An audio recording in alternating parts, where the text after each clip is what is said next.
Okie dokie. So we're all set up for a game of the Siege of Shaddis Horne. I should let you know that I haven't loaded any of the decks beforehand. They're shuffled.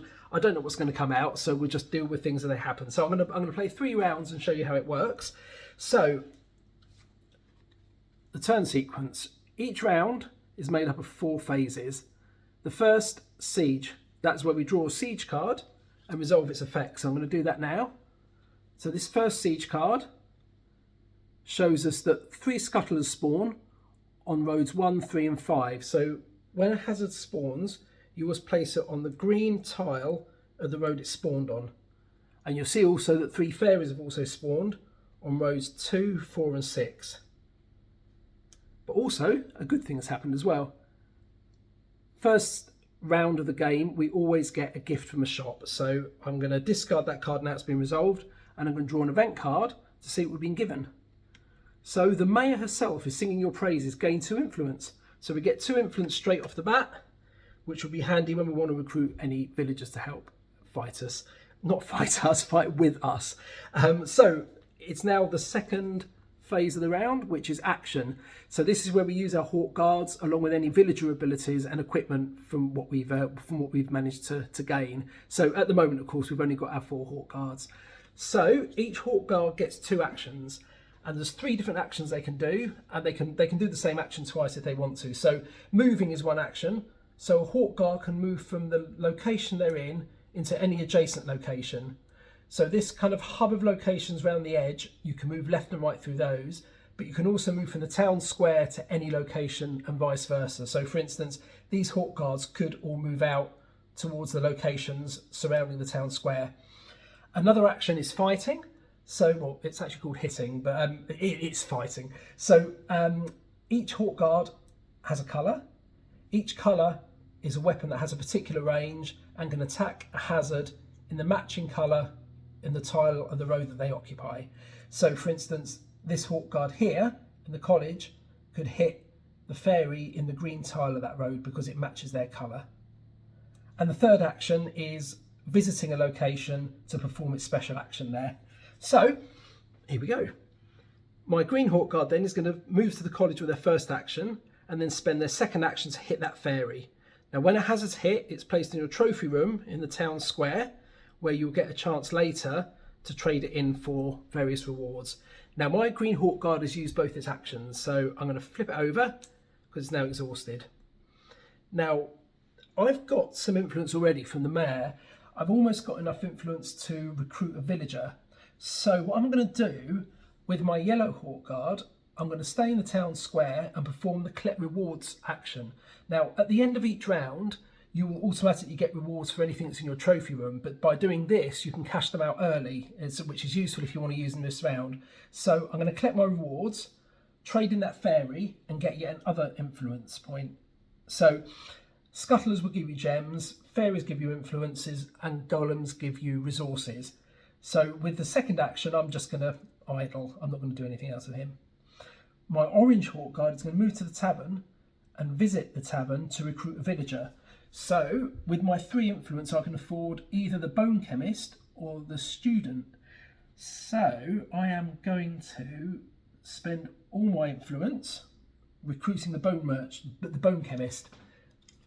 Here he is. So what he can do, you can place scuttlers here instead of the trophy room, and you can turn them into recipes, which I forgot to do. At the beginning of the game, you get recipes to put in the college, so he can get you more recipes. Yeah, sorry about that. So I've recruited him. He can protect the houses. So there are 2 lots of houses, so I'm going to put him here. So that's my influence spent, and that's their action used. Now, my red Hawkguard hasn't really got very much to do at this point, so it might be an idea to send them down into the Shaddis Pit mine. So first action move, second action, I'm going to visit Shaddis Pit. So what happens now, let's make sure you can see this okay. So I'm going to move these cards around a bit and shuffle these tokens away. My Hawkguard moves down to the pit shaft.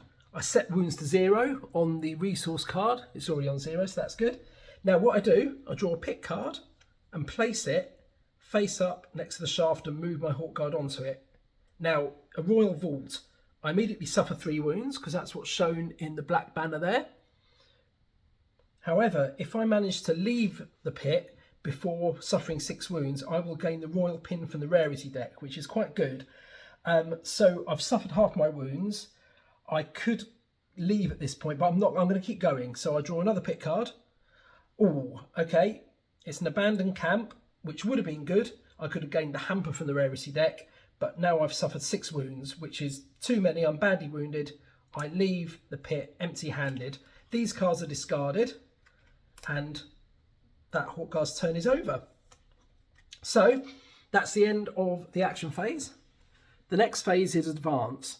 This is where all the hazards move forward now. So each hazard will move 1 tile forward on the road it occupies towards a location. And then the last part of the round, the end phase. So you do these things in order. You replenish the villager and the equipment rows. I didn't buy any equipment, so that stays as it is. I did recruit a villager, so I'll draw another card to fill that space. I gain any trophy rewards. There aren't any because I cashed it in already, but if there was anything there, I would now get my rewards and they will be returned to the supply of hazards. And lastly, flip my Hawkguards so they're all ready. And now it's time for the next round. So I draw another siege card. So on this round, 1 fairy spawns on road 1, and then scuttlers spawn on roads 5 and 6. So like I said, they always go on the green tile of the road they're in. But aid is also coming from beyond the wood. So I draw an event card and resolve the daytime effect. Your neighbours need sanctuary. Draw 2 villager cards, gain 1 without paying its cost, so essentially gaining it for free, and discard the other. So I'm going to draw 2 villager cards, and there's a storyteller or a veteran. Ooh, I think I'm going to go for the veteran. So the veteran immediately protects the tavern, and they have a kind of a passive background effect where they will inspire other villagers. So it means that I can put a +1 token on my bone chemist, bringing their strength up to 3. Now you might be able to see from here that there are different coloured banners on the villager cards. The green ones are passive effects, which just have an ongoing effect regardless, and the red ones are active effects that you choose when to put into play. And they're also, I'll show you this now actually. Oh, here we go, that was lucky. There's also luck effects as well, where some villagers gain you an effect if you happen to roll a dice which fits their number. So the musician will give you gems or influence if you roll a 4 or higher on a round. So that's that. So it's now time for the action phase. Now you can use your Hawkguards in any order, and you can also interrupt their actions by using equipment or villager abilities, but each Hawkguard must finish its turn before you move on to the next one. So yellow is going to move to the tavern and then hit the scuttler in the yellow tile. They're done.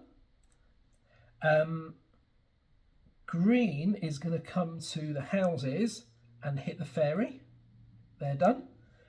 Red is going to go back into the pit shaft because, again, at the moment nothing's that close. The red Hawkguard can idle away in the mines. It's always good to go down if you can. Later on, as the board starts to get more crowded with hazards, having the luxury of spending an action to go down there isn't always possible. So it's good to do that while you can. So here we go. A scuttler nest. So 2 wounds. Set that back to 0. Forgot to do that.